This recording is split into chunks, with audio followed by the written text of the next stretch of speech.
part of them is somehow not certain that they should be getting value, that they should be compensated for the value of what they have. So they might not be seeing what their value is or completely understanding how that's changing the world, a client or the world.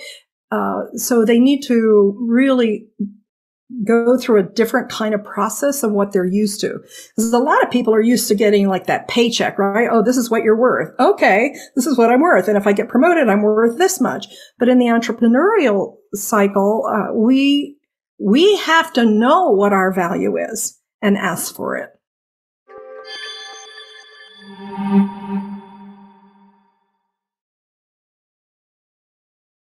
Hello, everybody, and welcome back to the show. Chuck Anderson here, and I'm so excited that we have another episode here for you today. And I know that this is going to be really time well spent.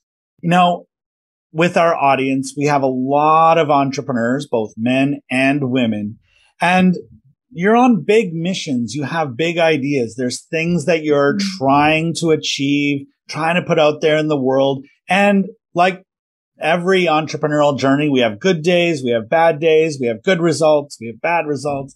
And it can take a toll on our mindset sometimes. And our mindset and the way we approach it and the way we think about things can have a impact on the results that we have. And also, how do we handle all the various ups and downs of being a business owner? So if that sounds familiar, and I'm sure it does, otherwise you're probably not an entrepreneur or a business owner, then this is going to be time well spent for you, because today I have Tessa Lynne Alburn with me today, an amazing life coach and business coach that particularly works with women entrepreneurs to help them with a plan and a mindset and just all of that stuff that goes along with that in their business. We're going to dive deep into that topic today. But Tessa, thank you so much for being here. Thank you, Chuck. I am absolutely delighted and excited to be here and be able to hopefully share some value with your listeners. Well, I'm sure that's going to be possible. And you and I have talked numerous times, so I already know the value that you bring. And I'm very excited to bring this to our audience today. So awesome. I think a great place to start, Tessa, I gave you the light introduction. I don't like to introduce people too much because no one knows your story better than you. So let's start with you introducing you. Who are you? What do you do? And we'll go from there. Well, like you said, I am a business and life coach, primarily for women, but I also work with a few brave men. And, you know, the thread that they all have is they were just determined to be successful. And especially the entrepreneurs, like there's a calling, right, for them to come forward and change the world. But I think the people that I work with, they feel a little like they're sort of conflicted, or they're even drowning in all these expert opinions that are out there, right? There's so much information. And then it's like, how do you filter that? How do you make sense of it? What they're seeking is one-on-one personal attention so they can create a plan that shows them exactly what to do and what to avoid. So, you know, in this, having that plan is going to get them over that 6-figure mark. If they're just in the confusion, that doesn't happen. So they're going to run with their passion and they're never going to look back, and hallelujah.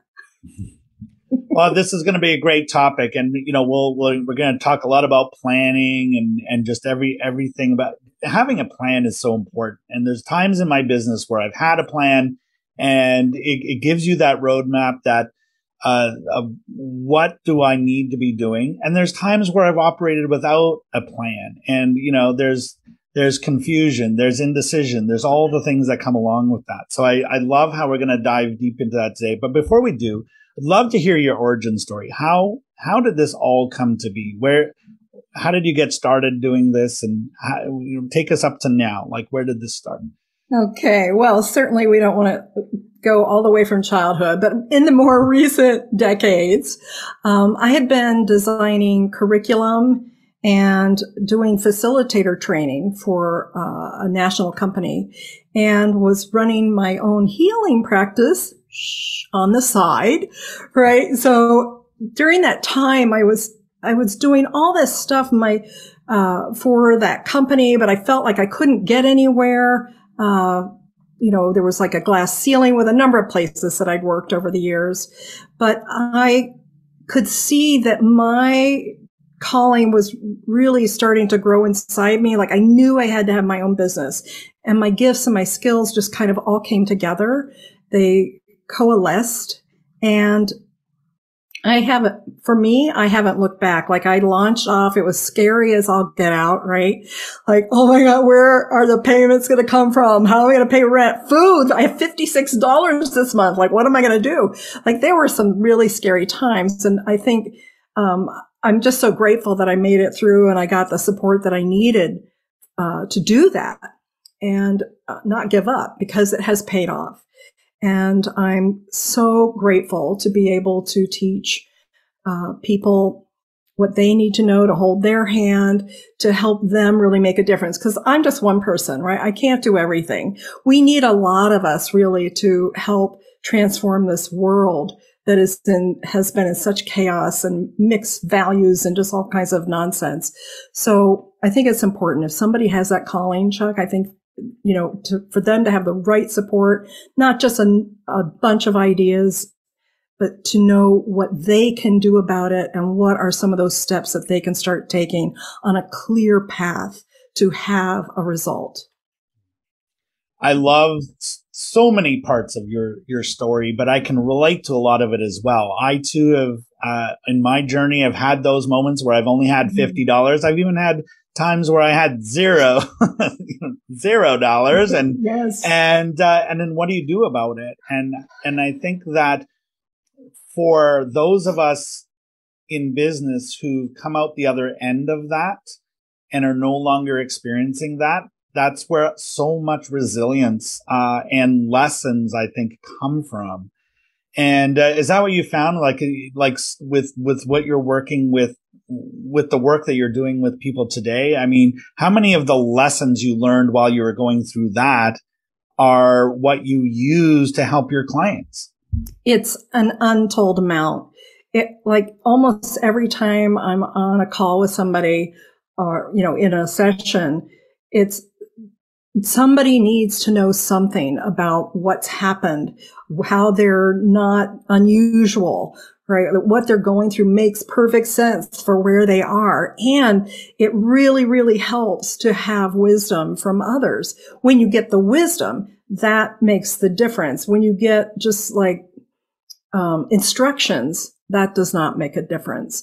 And so I'm just grateful. I mean, I never could have guessed that all the layers of my life have made a difference and make a strong contribution in the work that I do. Wow. Amazing. Well, let's transition to that work that you do. And I think a great place to start with that is, you've already shared a little bit about how you work with women and some very brave men as well. And, what are you noticing? So the clients that are coming into your world, they're reaching out for help, or the ones, at the beginning of that journey, that relationship, or maybe that first conversation they've had with you, what are you hearing in terms of the struggle? What are they looking to resolve in their business? Well, they all need to make money right away. Mm-hmm. That's for sure. Very few of them are sitting around going, oh, I can just spend, my entire retirement on this program and that program. So they're making really hard decisions, right? Tough ones where they've got to determine, is that for me? And I think what happens with a lot of them is they get so many ideas and they're super creative. So then they're creating ideas as well, that they wind up doing a little of this and a little of that and trying to put it together and thinking that they have to follow somebody else's system to the T.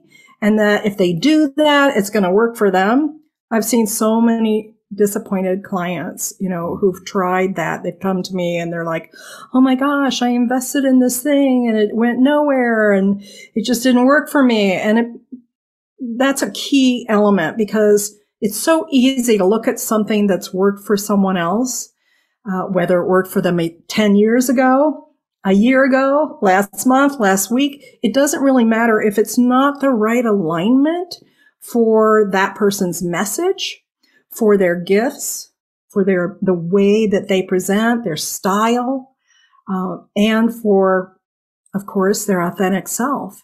Then those things don't work the way they're just prescribed. They just can't. And I know that as well as anybody else because I went through that stuff. I had people just telling, just do it this way, yelling at me even, like, you have to do it this way. And then it just fell flat time after time. And I was like, what is going on here? Like, is this just a bunch of crazy making, and who am I supposed to really believe? And it wasn't until I really tuned into myself and listened to my high self and my guidance, and I got really good mentorship one-on-one. So like being in groups was not helpful, even in small groups.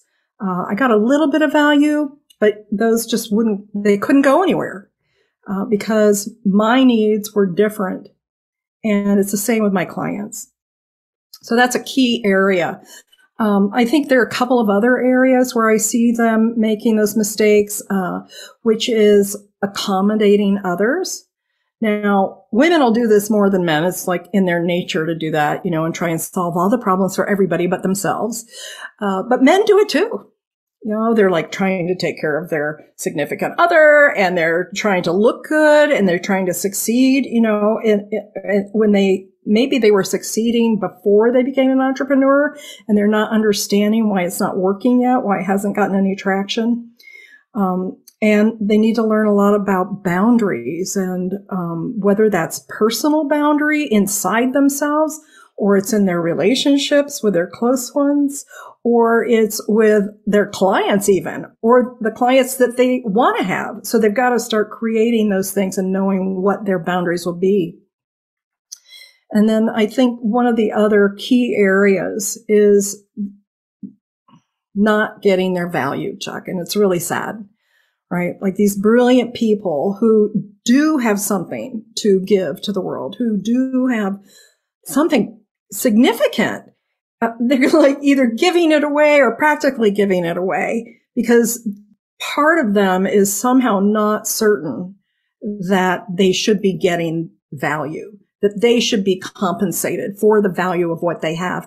So they might not be seeing what their value is or completely understanding how that's changing the world, a client or the world. So they need to really go through a different kind of process of what they're used to. Because a lot of people are used to getting like that paycheck, right? Oh, this is what you're worth. Okay, this is what I'm worth. And if I get promoted, I'm worth this much. But in the entrepreneurial cycle, we have to know what our value is and ask for it. And so those are some of the areas where I see people really needing some support. Yeah, right. And so I love that last piece there about the value. And I've seen so many entrepreneurs, even in the work that I do, that where they're not being paid their value, or they try all the things that other people are trying to do, or telling them to do, like, and sometimes, like you said, yelling at them, you must be doing it my way, or you're doing it wrong. And there's no one size fits all solutions. It's all about having the right solution that's for you, but really having the confidence to price yourself and to structure yourself in a way where you get paid real value and, real abundance because it's possible and you deserve it. So, and it's so sad. I agree with you that it's so sad when good people with real solutions to real problems, are taken out by that. Like where they were not able to break through, where they were not able to find a way to do that. And then sadly stop doing that, give up and go do something else. And it just robbed the world of an amazing gift. That's true. And I've seen that, those of us that have been in this business for a while, we've seen a fair amount of that. I mean, the numbers are atrocious. I won't be able to recall exactly anything right now. I'd have to look it up. But I mean, the number of coaching businesses that fail, within 2 years is astronomical. It's insane. And for women, it's even less than for men. And not a whole lot, but there is a difference. And, people are pouring lots of time and energy into certifications and getting this and that, thing under their belt, but they don't know how to run a business. And also they're just not familiar with all the gazillion of challenges that come with it. How you do this. It's not brick and mortar. It is not the same. I have worked with a few brick and mortar people, but being an entrepreneur, and dealing in soft goods, like technologies and life transformation and those things, or how to do this, anything where we're showing somebody how to do something, those take specific skills. And to receive their value, it's important they start receiving their value pretty quickly out of the gates so that they're not using up all their resources and starting to get into that self-doubt and lose their confidence. Like you said, confidence is absolutely essential. I think some of the people who have succeeded, like some of those people out there we see who are some of the bigger leaders, they just started on confidence. Literally. They had nothing, a lot of them. And it was their confidence that got them through, but they had to really believe it. And that's another thing that I do is work with people on their mindset. I'll call it mindset. It's a lot deeper than that, right? But they really have to know and believe in their own value, not just up here, but in here, in their hearts to succeed. I think this is a great segue into that topic. I'd like to talk a little bit about mindset because I know that's a part of the work that you do in helping people discover their value and solve some of the struggle that we've been talking about here. Let's connect the dots a little bit because when they come to you and let's say someone listening in is having some of the struggle right now, I mean, are they automatically thinking, oh, I'm having this struggle, I need to get some help with my mindset? Or they think it's this and then mindset is something that they're more steered towards as a solution. So let's talk a little bit about that. And yeah, at what point do they start to realize that mindset is their issue? That's a great question. And what the trend that I see in my clients and historically is that most of them don't get that it's mindset. They don't come to me going, change my mindset, unless they've been around for a while and they're like, I really freaking need some help with my mindset, Tessa. And, let's do it. I'm sick of this shit. Now, those are the people who've been in it a while. They're like, okay, enough already. But a lot of people will get started and let's say they've been in their business maybe a year or something. So they've had some success, but then something happens. So people start quitting their program. That's a horrible experience, right? They're just like, oh my God, what happened? I can't believe it. And then they just really get into self-doubt and then guilt and I didn't give enough and I'm not enough. And it just goes right back into that I'm not enough monster stuff. So I see that and I see they start to doubt what their program is, even if it's brilliant. They start to change things. They start to try stuff that doesn't make any sense. And all those mindset issues, they don't come just from that event in the last year or so. They come from way long ago, a long time ago when they were told you can't ask for that, you can't do that, and so they go along for a certain amount of time where it's seems like it's okay. I think it's working, but the doubt goes into that universe in the quantum field somewhere where they have some other parallel experience, and then suddenly they're in that experience, right? And they're like, no, I don't want that experience. I was doing it. And so they really need to be able to clear that stuff, and then know what to do if it comes around again, to really be able to handle it and rewrite their experience so they can focus on what matters, which is doing that work with their people, right? Leading their people into the change that we really want to see in our world. Does that make sense? It does. It does. And it's all, it's all part of that journey and asking good questions. Why is this happening? And, how do I get a better result and things like that? And it ultimately does lead to mindset. I know that's been a big part of my journey. We always look at the tactics, and it's very easy to blame tactics. Oh, Facebook changed their thing, or email isn't working the same as it used to. Selling from stage isn't the way that it used to be. It used to be easier. All of these things, everything I just said, is mindset. We're looking for something totally to mindset. apply blame to versus for how every can I make it work? Sorry, I'm excited. Yes. Yeah. But it's like every example that we could give, we know there are going to be people who fail because of that and people who succeed because of it. And so the only way to succeed in a given set of circumstances is to have that mindset cleared first and in the right energy level. And I love that you mentioned a few questions. That's I call those high level questions, right? You've got to ask high level questions and not the low level questions. And people are not clear on this. Not yet. So we're getting there. More and more people are understanding what a high level question is, because even by its nature, it starts to attract what it is we want to bring in rather than what we don't want to bring in. So it's become a very autopilot for me, just being drilled into my brain by my various coaches and mentors along the way. So let's repeat some of those questions, and I'll have you do it. Give our audience a few examples of the high level questions that are good ones to be asking if you want to look for, the solutions that you seek. Yes. Okay. So, what could be the opportunity that's here for me? What could be the opportunity for my clients in this situation?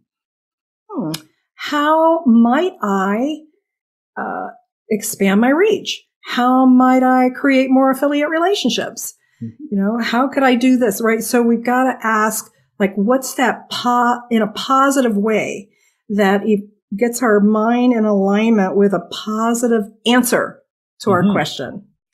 And not, why isn't this working, or why is this happening again? Or, why is this client not paying me? We don't want the answers to those, because you're just going to get more of that. But what I hear you saying is, how can this work? How can I? How might I? Yes. What is right? And I definitely, this would be, if I'm going to give a nugget here for everybody on this call, whether they're an entrepreneur or not, it is refrain from why questions. Because when you're in the frame of mind where you're asking a why question, you're usually already in a negative place. You're making assumptions that things aren't working for you. So therefore, there must be a reason that it's broken, that you're broken. And so your mind and everything around you, all the signs around you and what you receive in your world will confirm that there is something broken about you, or something wrong with you, or something that needs to be fixed. And it will bring you down so fast, right? It just who wants to feel that? That's the shame shows up, and all the low level feelings we have about ourselves, and all the negative beliefs that got jammed into us and programmed into us over a lifetime, right? I was talking with a client the other day, and I'm like, how old are you in your current biological age? And she's like, oh, because she was going to give me a different age. 52, I think it was. Yeah, that's right. You have 52 years of programming to change. The good news is you can, but stop going back to look for validation that you're broken. So the high level questions help us start to access information that's not in our usual perception. And that's when we get those ideas. That's when we start to open up. That's when we maybe that's even a place of surrender where like, I may not know the answer right now, but I'm going to stay in that question for a bit longer and see what comes. And I think that if that's, and I want to just speak to my audience here for a moment, because if that, what you just heard resonates with you, that is a really good reason to reach out to Tessa, because she knows these right questions to ask, and she can tell when you're, when you're asking the questions that are, like you say, validating why we're broken. I mean, how autopilot is that sometimes? And then to recognize that and ask a better quality of question, one that is designed to give you the answer that you seek, that's going to give you the result that you want. And so that right there, I just wanted to mention that, Tessa, because I think that's so, so powerful. And I hear it in entrepreneur circles all the time.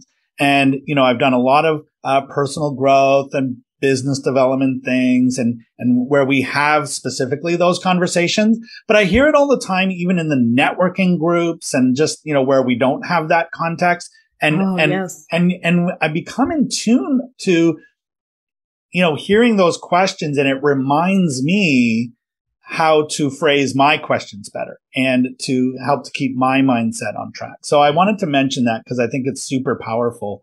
And we're going to make sure we give everybody in this episode a way to connect with you, which I know we're going to talk about. Want to make sure that I fit in the theme of our show, which is collaboration and partnership. And I think one of the ultimate ways of collaborating and partnering is to get a coach and to get a mentor. And coaches and mentors have helped me a lot along the way. And Tessa is certainly a great coach and mentor as well. So Tessa, I wanted to mention that, but I want to also ask you how collaboration and partnership has played a role in your business. I mean, I think you mentioned it earlier. I always ask the question, do you do this all yourself? And I think you said that you didn't. And so that, collaboration and partnerships do come into play at some point in this journey. How have they played a role for you? Absolutely.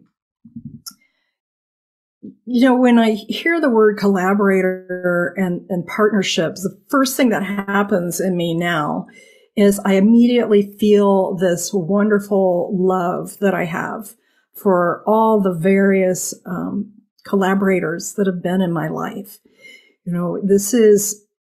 There are some people that I've gotten involved with just because like it made business sense, and there have been others that just felt like a force of nature. Like I've got to be involved with that person. I have no idea how it's going to go. I don't know what we're going to create together, but let's see, right? Because there is some sort of resonance and there's just like a heart connection. And I'm just extremely grateful for the collaborators and the partners that I've had in my life. It's just been essential. Like I know I couldn't have done it on my own. I would have had to have gotten out. And, I've forgotten your question. I sort of got onto this. Yeah. Well, just how is collaboration? Yeah. How that's played a role in your business, collaborating. But I think you've mentioned that, but I also, follow-up question is, do you go looking for people to collaborate with, or in the times that you've collaborated with, was it more just like a very happy coincidence that you met the right person? It's like, oh, let's collaborate. Or did you purposefully and intentionally go looking for it? Well, I think both. So in the beginning of my business, I had no idea how to go looking for a collaborator, or even that I should. Or that it would be good for me, right? Because there are no shoulds. Still in my language, can't get it out, but I do recognize it. You can do a whole episode about that one. Exactly. So I was very fortunate in one of the original collaborators in my business. I had presented something and they saw something in me and they came to me. And then that just like took off. I was like, oh, this is unusual. How does this work? I just I had no comprehension of what was possible. And so I kept asking, well, what else is possible? And what else is possible? And who else could I meet? And so I am very much a fan of being involved in regular practices that help us meet other entrepreneurs, especially entrepreneurs, because they're of a similar mindset. But it doesn't have to be an entrepreneur. It could be anybody in business. Always looking at what's the opportunity, what's a win-win here.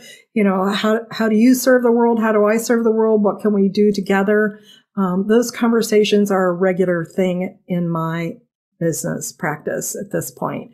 And I'm grateful for all of them. Some of them lead to things. Some of them just are rich relationships for a few minutes in time, and then we move on.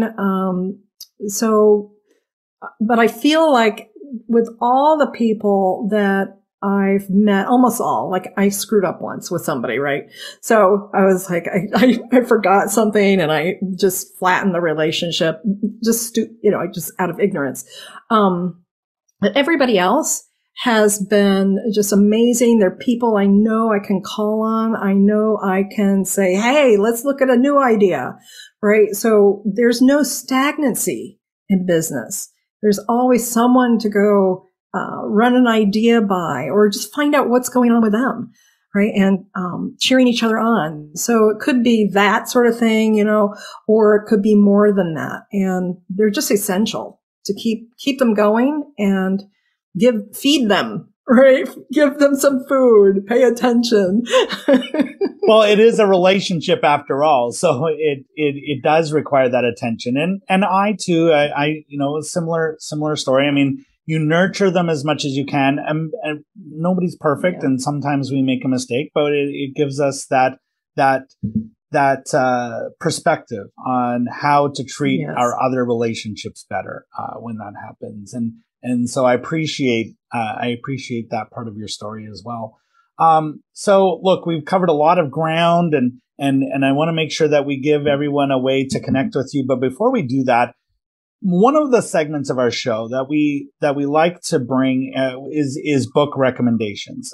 So much of my journey has been about consuming books. I'm not a great reader. I love Audible. I listen to audiobooks a lot, but it's the same content, different format. So a lot of really great content in books and it's been inspirational. And in fact, if it wasn't for some of the books, I don't think I would be an entrepreneur, quite frankly. So I wanted to ask you while you're here, what is your must-read book that you recommend that everybody reads and checks out? Honing down. It's going to be Big Magic. Elizabeth Gilbert, right? It's like Big Magic, creative living beyond fear. And so it was the book was magic for me when I read it. I don't know when it first came out. So it was maybe less than 10 years, but,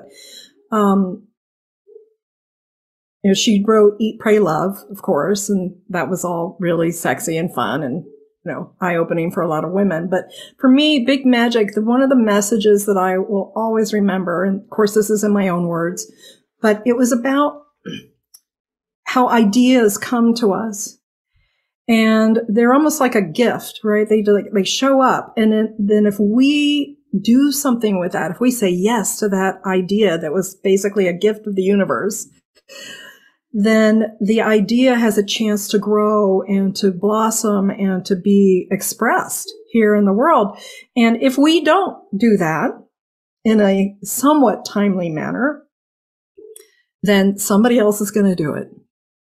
Or the idea just goes to rest somewhere. Maybe it's reproduced. It comes back to life 100 years from now. But so ideas are not going to stick around forever, basically. We have to know when an idea resonates with us, if it's viable, it's like, this is what I'm going to put my heart behind. This is what I'm going to put my commitment behind and my actions, and follow that through. And then it will pay off tenfold. If we don't, it goes away. So seize the moment, wow. Basically. That is so powerful. And I can think of so many times where I've had ideas that I did not act upon right away. And sometimes you go and you look and go, oh, there's that thing that you thought of 20 years ago and somebody else had done it. But you're right. And they don't last forever. I actually am of the mindset now that when I have an idea, there is specific relevance to that now. Now I can prioritize and I can decide to do it now, or I can decide not to do it now. But the opportunity is now with that particular idea. That's a really great distinction, Chuck. There has to be that relevance, but you can sort of like park an idea for a while and let it incubate is what I call it, right? It may not be quite ready, but it's still there in your sphere, in your energy bubble, in your intention, right? Like, I'm nurturing this. Let's see where this goes. Let's see where this goes. But if we lose connection with it, if we're just like, oh yeah, that's a great idea. I could do that. No. Okay. On to the next thing. Wait a second. Yeah. What happened to that idea? Oh, I want to do that now. 5 years later. And you're like, oh, damn, somebody else did it.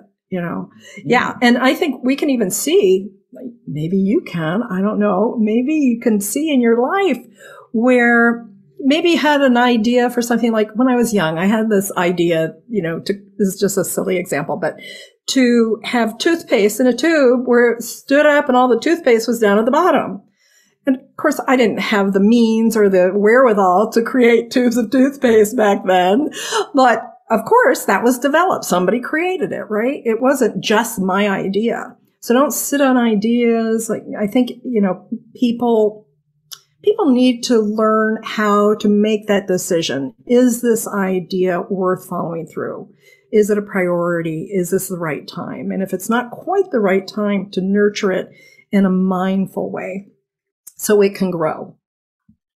I think that's an amazing distinction as well, because as entrepreneurs, so many creatives get into entrepreneurship, and we're blessed with so many ideas. So I think that's super helpful in terms of your book recommendation, but then also what you just followed up with. And that is, sometimes they're not ready yet. We need to let them incubate. We need to nurture them a little bit until they're ready to see the world. And so that's great. Thank you so much. Look, I know we've covered a lot of ground and probably talked longer than we had planned to, but Tessa, this has been amazing. And I know it's been impactful for me. If it helps even one person listening in today, I know this is potentially world changing. So thank you.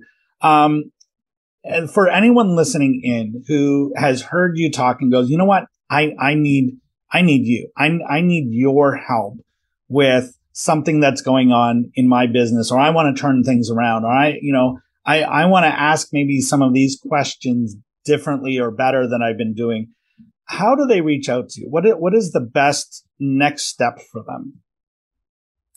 The best next step for them is to go to tessafreegift.com.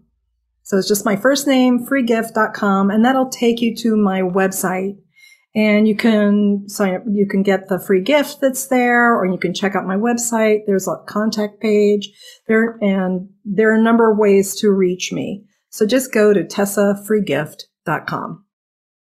Great. Well, we highly encourage you to go and get that gift. And when you do, you're going to be in Tessa's world, and there will be all the ways that you can connect with her there. Tessa, thank you so much for that and that free gift, and just your generosity with your time and your information. And I think your overall thoughtfulness in terms of, delivering great value to our audience. And I really appreciate you and the time that you spent with us. And, as we bring this episode to a close, if you were going to leave our audience with just one final piece of advice or words of wisdom, what would you say to them?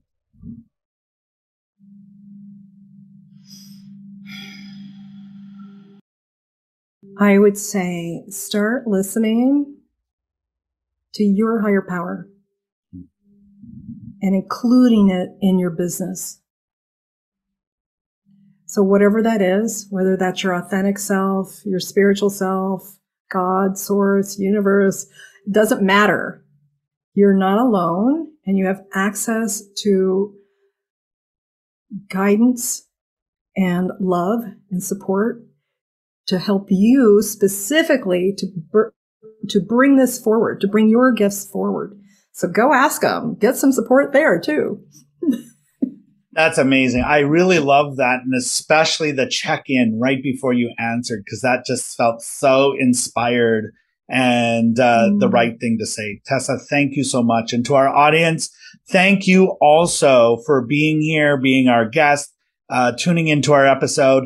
And if anything that Tessa has said that resonates here with you today, please reach out to her. She's given you that free gift, which we'll link beneath the video and in the podcast notes. So there will be really easy for you to connect with her. We highly recommend that you do. And look, if you're on this business journey and you've got this big dream or this world changing idea that quite frankly, we all need, please keep moving forward. And never give up on that dream. And if you feel like giving up, then reach out to Tessa, reach out to someone, collaborate with someone. Don't work alone, because we desperately need the gifts that you bring to the world, and we want to see you keep doing them. And so do that. Keep moving forward. Never give up. And remember to tune in to our next episode, because we'll have another amazing guest for you as well. Thank you, Tessa. Thank you, everyone. See you on the next one. Thank you, Chuck. It's been a pleasure.